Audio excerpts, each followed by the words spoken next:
जय हिंद दोस्तों, स्वागत है आप सभी का हमारे यूट्यूब चैनल में। आज हम बीए फर्स्ट ईयर का समाजशास्त्र सोशियोलॉजी चैप्टर 4 पढ़ने वाले हैं। इससे पहले हमने आपका चैप्टर 3 तक ऑलरेडी कवर कर लिया है।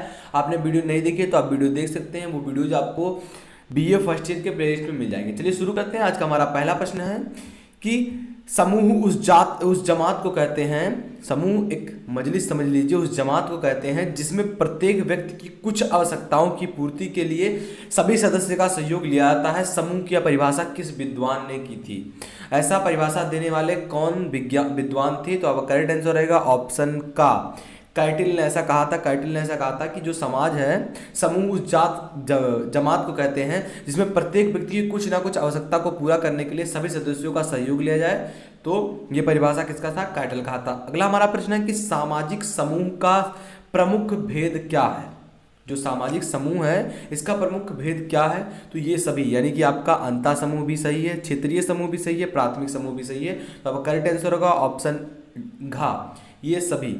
अगला प्रश्न हमारा है कि जाति समूह निम्न से किसका उदाहरण है? इनमें से किसका उदाहरण है जाति समूह? तो अब करेक्ट आंसर रहेगा ऑप्शन गा, चेतन जो समूह होता है, चेतन समूह, ये जाति समूह का एक उदाहरण है। अगला प्रश्न हमारा है चौथा नंबर का कि अंतः समूह शब्द का प्रयोग सर्वप्रथम किसने किया था? जो अंतः समूह शब्द है, वर्ड है, इसका प्रयोग सर्वप्रथम सबसे पहले किसने किया था? तो करेक्ट आंसर होगा ऑप्शन का, जो समनर है, इन्होंने सबसे पहले प्रयोग किया था। बड़ा इंपॉर्टेंट आपके लिए प्रश्न है। तो अंतः समूह शब्द का प्रयोग सर्वप्रथम किसने किया था? समनर। अगला प्रश्न हमारा है पांचवा नंबर का कि अंतः समूह, जो अंतः समूह शब्द है, प्रयोग सर्वप्रथम किस पुस्तक में लिखा गया था? सबसे पहले यूज तो किया था किसने? समनर, लेकिन किस पुस्तक में किया था सबसे पहले? तो अब करेक्ट आंसर होगा ऑप्शन खा, जो आपका फाकबेज है, इस पुस्तक में अंतः समूह शब्द का प्रयोग सबसे पहले किया गया था। हमारा अगला प्रश्न है छठवां नंबर का कि समाजीकरण की प्रक्रिया में कौन सा समूह अत्यधिक प्रभावशाली है? जो समाजीकरण की प्रक्रिया है, इनमें से कौन सा समूह ग्रुप अत्यधिक प्रभावशाली है, इफेक्टिव है? तो आपका करेक्ट आंसर होगा ऑप्शन का, प्राथमिक जो समूह है सबसे ज्यादा इफेक्टिव है, प्रभावशाली है। हमारा अगला प्रश्न है सातवां नंबर का कि ब्राहा समूह की अवधारणा किसने जन्म दिया?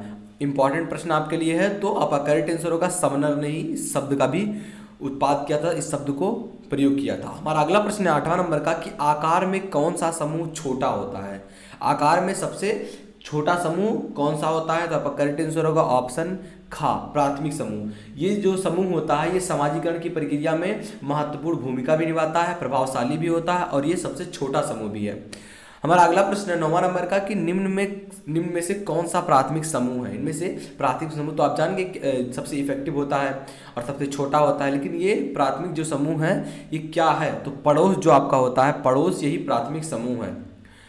अगला हमारा प्रश्न है 10वां नंबर का निम्न में से कौन सा प्राथमिक समूह नहीं है? पड़ोस तो आपका प्राथमिक समूह है, परिवार भी प्राथमिक समूह है, और इनमें से तो आपका होगा नहीं। तो आपका करेक्ट आंसर होगा ऑप्शन का, श्रमिक संघ जो होता है, इनमें से प्राथमिक समूह नहीं है। अगला हमारा प्रश्न है 11 नंबर का कि संदर्भ समूह की अवधारणा को किसने जन्म दिया? जो आपका संदर्भ समूह है, इसकी अवधारणा को किसने जन्म दिया? तो आपका करेक्ट आंसर होगा ऑप्शन खा, मर्टन ने। मर्टन ने आपका करेक्ट आंसर होगा, संदर्भ समूह की अवधारणा देने वाले व्यक्ति हैं।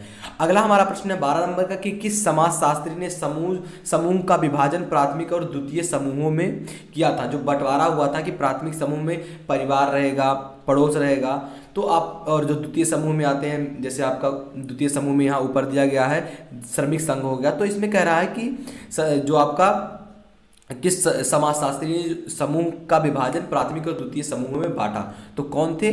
आपका करेक्ट आंसर होगा ऑप्शन घा, चार्ल्स कूले ने जो समूह को बांटा प्राथमिक और द्वितीय रूप में। अगला हमारा प्रश्न है 13 नंबर का कि जिस समूह के प्रति हमारी भावना दूरी और संदेह की होती है, उसे क्या कहते हैं? उस चीज को क्या कहते हैं? तो बाह्य समूह उस चीज को कहा जाता है। जिस समूह में हमारे प्रति जो भावना होती है, दूरी और संदेह की होती है, इसे आप बाह्य समूह कहते हैं, बाहर का ग्रुप। अगला जो हमारा है 14 नंबर का प्रश्न कि प्राथमिक समूहों का निर्माण योजनाबद्ध तरीके से किया जाए, तो यह कथन किसने कहा? कि जो प्राथमिक समूह है इनका निर्माण योजनाबद्ध तरीके से किया जाता है, ऐसा कहने वाले कौन है? ये कथन कैसा है? आपको बताना है ये कथन कैसा है, ये सत्य है या असत्य है? तो आपका करेक्ट आंसर होगा असत्य है। जो प्राथमिक समूह होता है या जो योजनाबद्ध तरीके से नहीं किया जाता है, या सीधा हो गया।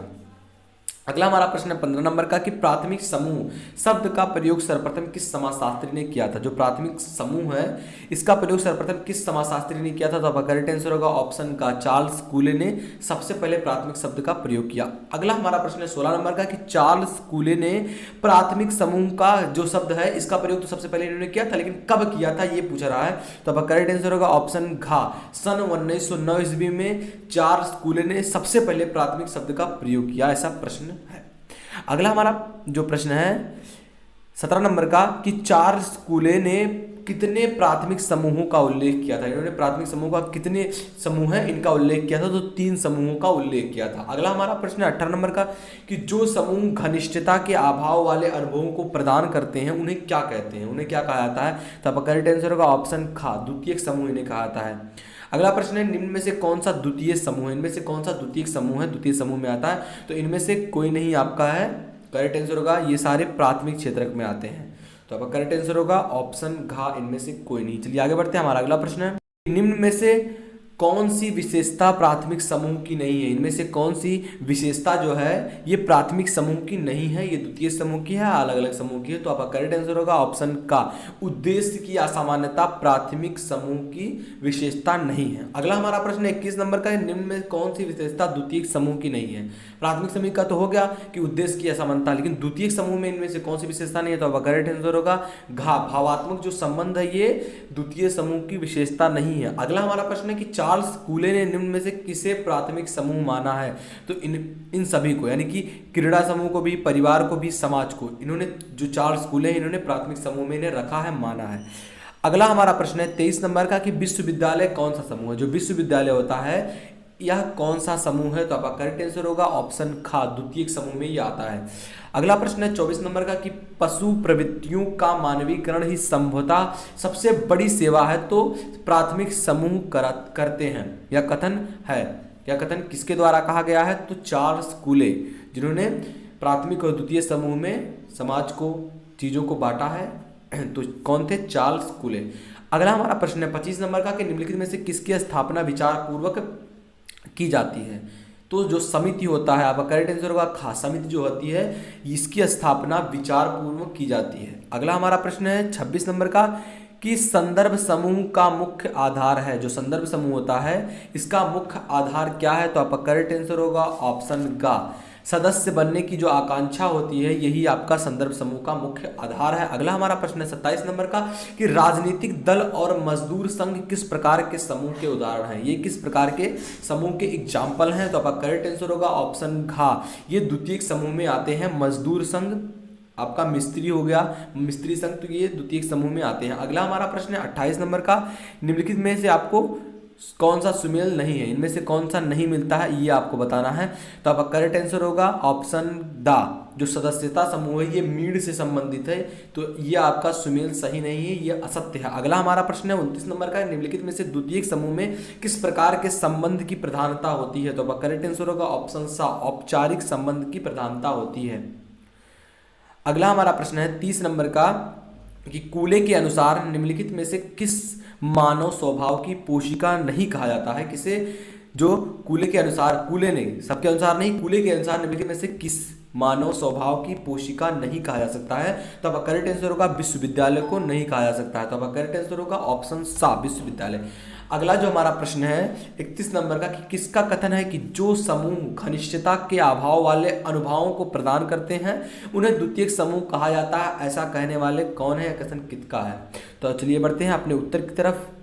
हमारा करेक्ट आंसर होगा इसके लिए वो होगा ऑप्शन आ अकबर्न योम निमकाग ने ऐसा कहा था। तो करेक्ट आंसर होगा ऑप्शन आ।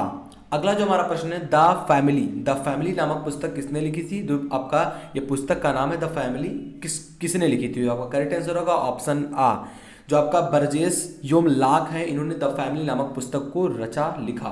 अगला हमारा प्रश्न है 33 नंबर का कि आत्मदर्पण का सिद्धांत, जो आत्मदर्पण का सिद्धांत है, प्रिंसिपल है, किसने दिया। आपका करेक्ट आंसर होगा उपयुक्त में से कोई नहीं, यानी कि आत्मदर्पण का सिद्धांत ना ही हर्बर्ट स्पेंसर ने दिया, मैक्स वेबर ने ना दिया, ना ही LA.W. ग्रीन ने दिया। तो आपका करेक्ट आंसर होगा उपयुक्त में से कोई नहीं। अगला हमारा प्रश्न है 34 नंबर का कि प्राथमिक समूह से मेरा तात्पर्य उनमें है, उनसे है जिनमें प्रत्यक्ष प्रत्यक्ष आमने सामने का प्रतिबंध संबंध जो है और सहयोग हो। उपयुक्त परिभाषा दी गई है या परिभाषा किनके द्वारा की गई है कि जो प्राथमिक समूह में से मेरा तात्पर्य उनसे है जिनमें प्रत्यक्ष आमने सामने का संबंध और सहयोग है। ऐसी परिभाषा उपयुक्त में से किसने दी थी? तो आपका करेक्ट आंसर होगा ऑप्शन आ, कूले द्वारा ये दिया गया था परिभाषा।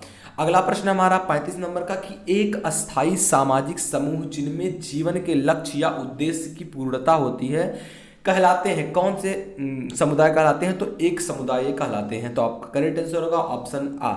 अगला प्रश्न हमारा है 36 नंबर का कि निम्नलिखित में से कौन सा एक अर्ध समूह का उदाहरण है? तो आपका करेक्ट आंसर होगा ऑप्शन द। जाति जो है ये निम्नलिखित में से एक अर्ध समूह का उदाहरण है। तो आपका करेक्ट आंसर ऑप्शन द होगा। हमारा अगला प्रश्न है 37 नंबर का कि प्राथमिक संबंध प्रायः होता है, कैसा होता है? तो आपका करेक्ट आंसर होगा ऑप्शन बा, अपने आप में लक्ष्य होता है। प्राथमिक संबंध का जो प्रायः होता है अर्थ होता है, ये क्या होता है? अपने आप में ही लक्ष्य, जो आपका करेक्ट आंसर इसके लिए होगा। हमारा अगला प्रश्न है 38 नंबर का कि अंतः समूह और बाह्य समूह के मध्य अंतर किया है, जो किया है किसने किया है? जो अंतः समूह और बाह्य समूह है इनके मध्य में अंतर यानी कि भेद उत्पन्न किया है। तो आपका करेक्ट आंसर होगा उपरोक्त में से कोई नहीं, इनमें से कोई नहीं है जिन्होंने इनके बीच में भेद उत्पन्न किया।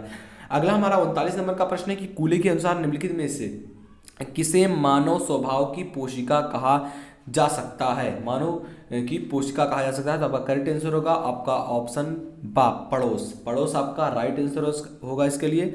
हमारा अगला प्रश्न है 40 नंबर का कि किसने कहा कि समूह से हमारा तात्पर्य व्यक्तियों के किसी भी ऐसे संग्रह से है जो एक दूसरे के साथ सामाजिक संबंध स्थापित करते हैं। ऐसा कहने वाले कौन है, किसका कथन है? तो आपका करेक्ट आंसर होगा आपका ऑप्शन आ, मैकाइबर एंड पेज ने ऐसा कहा था।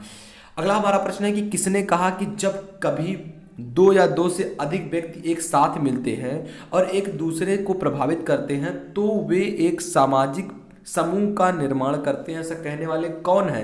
तो आपका करेक्ट आंसर होगा ऑप्शन आ, आगबर्न योम निमकाफ है, ऐसा कहा था। तो ये था आज का हमारा प्रश्न दोस्तों। आशा करते हैं आपको वीडियो पसंद आएगी। वीडियो पसंद आए तो प्लीज लाइक करना, चैनल पर नया हो तो चैनल को सब्सक्राइब कर लो। ऐसी वीडियो पाने के लिए मिलते हैं आपसे अगली वीडियो, तक के लिए जय हिंद जय भारत।